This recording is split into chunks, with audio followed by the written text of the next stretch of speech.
Hi, Bobby Thompson here with Crochet Guru, and today I'm going to show you how to make these crocheted fun fur trimmed socks. The materials you will need for these socks: 1 to 3 colors of fun fur yarn, and this is your choice on how many colors and what colors you want to use.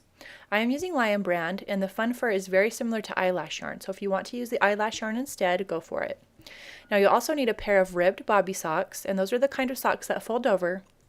And the pattern size I'm going to share and demonstrate today is for a 0 to 6 month old baby.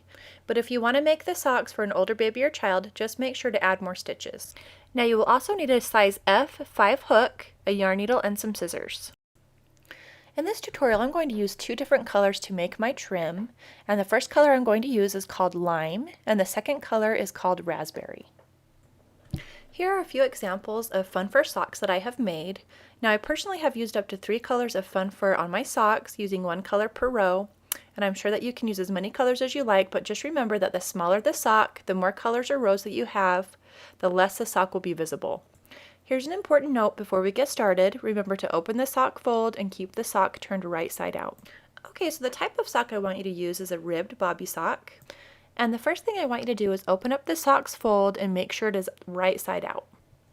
In round 1, join the yarn with a slip stitch by placing the crochet hook through the top edge of the sock's ribbing. Insert the hook approximately 1/4 of an inch down from the edge of the sock. Chain 1, single crochet in every 2 to 3 holes of ribbing around the sock. And this will be approximately 40 single crochets around the sock. Okay, so I'm stretching my sock open so that you can see the holes in the ribbing of the sock. I'm going to go ahead and use my yarn needle to show you where to place your hook, and remember this is not going to be exact. Okay, so you're going to want to place your hook about 1/4 of an inch down from this sock. So I'm going to go ahead and count 4 holes down, and that's going to be about 1/4 of an inch. Now it doesn't matter which hole you place your hook in first, just remember to go about 1/4 of an inch down, and that's about 4 holes down. Now that you've located where you're going to place your hook, just remember to skip a couple of holes in between. So I'm going to go ahead and probably skip about 2 holes. Now if you want to skip, 2 or 3 holes, that's fine, that's up to you. Now you may get a few more or a few less than 40 single crochets, and that's fine.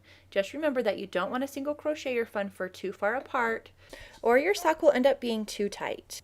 So go ahead and take your first color of fun fur and make your slip knot.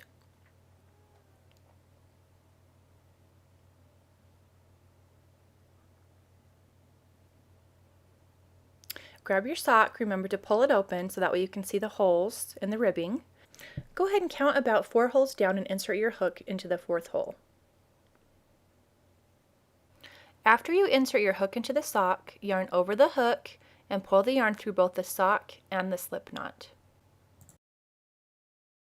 Now chain 1. As you single crochet around the sock, remember to take your tail end and single crochet over that tail end as well. So now opening my sock, I'm going to locate the next hole, and I'm going to go ahead and put that in about 2 spaces over. So go ahead and insert your hook, and remember it doesn't have to be exact, and fun fur is a little bit harder to work with. So just make sure you don't make the single crochets too far apart, and you'll be okay. Okay, so now once it's in the next space, yarn over the hook and pull through just the sock. There should now be 2 loops on your hook. Yarn over the hook again and pull through both loops on your hook. Now again, the fun fur is a little bit harder to work with, so just do the best you can. Go ahead and look for your next space or your next hole in the ridge of the sock. Insert your hook. Yarn over the hook. Pull through the sock. Yarn through the hook and pull through both loops on your hook. And we're going to just continue single crocheting all the way around the sock.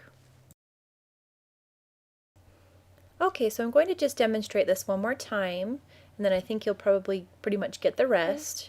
So go ahead and find the next hole or space that you want to insert your hook into. Yarn over the hook, pull through the sock. There should be 2 loops on your hook. Yarn over and pull through both loops on your hook. And just continue doing this all the way around the sock, and I will meet you here for round 2. Okay, in round 2, if you're changing color, go ahead and attach color B. We're going to single crochet in each single crochet around. We're going to fasten off our work and weave in our loose ends. Now remember to not fasten off your work yet if you choose to make a 3rd row or use a 3rd color. Now that we're done with round 1, you should have close to about 40 single crochets. Now if you have a few more or a few less, that's fine. So go ahead and grab your scissors, cut the tail end of your yarn, leaving about 4 or 5 inches of yarn. Now you do not have to fasten off the yarn yet. Instead, go ahead and grab your new color, fold the new color in half, leaving a few inches left on the tail end, and place it onto your hook.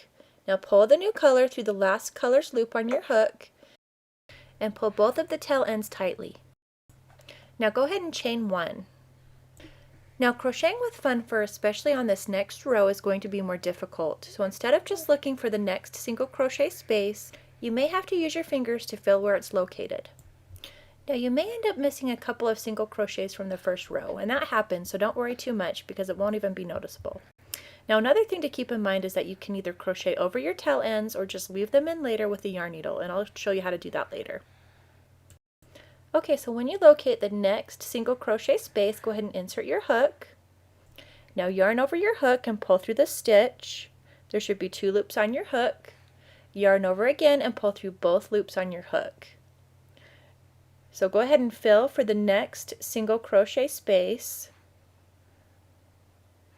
And again, it's a little bit tougher, so just kind of fill around for it. Go ahead and insert your hook again. After you insert the hook, yarn over the hook, pull through the single crochet stitch. There should be 2 loops on your hook. Yarn over the hook again and pull through both loops on your hook. Now you should be able to continue doing this all the way around your sock. So once you finish, I'm going to meet you back here and I'm going to show you how to complete this fun fur sock. Okay, so now that you're done with your second row, go ahead and cut the yarn with your scissors, leaving about 4 to 6 inches of yarn left for weaving. So go ahead and just fasten this off by pulling the tail end all the way through the loop on your hook. Now pull that tail end tightly. Okay, so when you're ready, go ahead and thread the tail ends into your yarn needle and just weave back and forth. Now you can weave these on the right side of the sock because you're going to fold this over. So on the right side of your sock, just weave in those tail ends. And I just kind of weave them in back and forth, in and out of the same stitches. And then just make sure you do that with all of your tail ends. Okay, so now that we're done weaving in all the tail ends, go ahead and fold your sock over. Now once you fold your sock over, you can grab a yarn needle and pull out more of the fun fur that has been crocheted in with the main strand. This will make your sock fuller if that's what you prefer. Okay, so before I go, I just want to show you what my finished fun fur socks look like. For the written pattern and more fun fur sock color ideas, click on the link in the description box below. Thank you for watching this tutorial, and I hope you have a great day.